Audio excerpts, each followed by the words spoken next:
শেষ ১৬ ম্যাচে কলম্বিয়াকে টাইব্রেকারে হারিয়ে শেষ ৮-এ উঠে এসেছে সুইজারল্যান্ড। আগামীকাল রোববার হাই ভোল্টেজ কোয়ার্টার ফাইনাল ম্যাচে তাদের প্রতিপক্ষ ডিফেন্ডিং চ্যাম্পিয়ন আর্জেন্টিনা।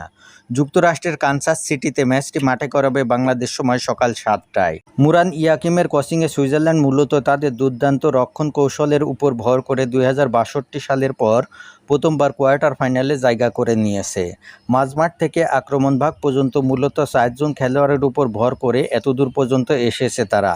মাঠে নামলেই গ্যালারি কাঁপবে এমন কোনো মেগা স্টার তাদের দলে না থাকলেও ইউরোপীয় ফুটবলে পরিচিত বেশ কয়েকজন বড় তারকা রয়েছে তাদের স্কোয়াডে। বরুসিয়া ডর্টমুন্ডের গোলকিপার গেবর কোবেল, যিনি কলম্বিয়ার বিপক্ষে পেনাল্টি শুট আউটে অসামান্য ভূমিকা রেখেছেন।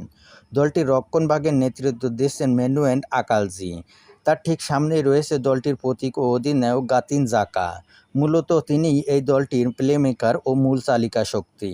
আক্রমণভাগে অতীতের যে কোনো সময়ের চেয়ে এবার বেশ কয়েকজন সৃজনশীল ফুটবলার রয়েছে সুইজারল্যান্ড দলে। এবারে বিশ্বকাপের অন্যতম বড় চমক ও প্রতিভা ইওমান মানজাবি।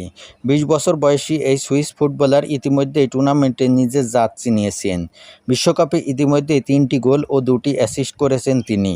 তবে হাঁটুর ইনজুরিতে কলম্বিয়ার বিপক্ষে সব শেষ ম্যাচে মাঠে নামা হয়নি এই তরুণ তুর্কির। উইংয়ে সুইজারল্যান্ডের সবচেয়ে বড় শক্তি রুবেন বার্গাস ও ড্যান অ্যান্ডয়। এ দুজনের ড্রিবলিং ও গতি আর্জেন্টিনা দলের জন্য বড় মাথাব্যথার কারণ হতে পারে। আর তাদের তৈরি করা সুযোগগুলো আক্রমণভাগে সফলভাবে শেষ করার মূল দায়িত্বটা থাকবে বিল এমবোলোর উপর।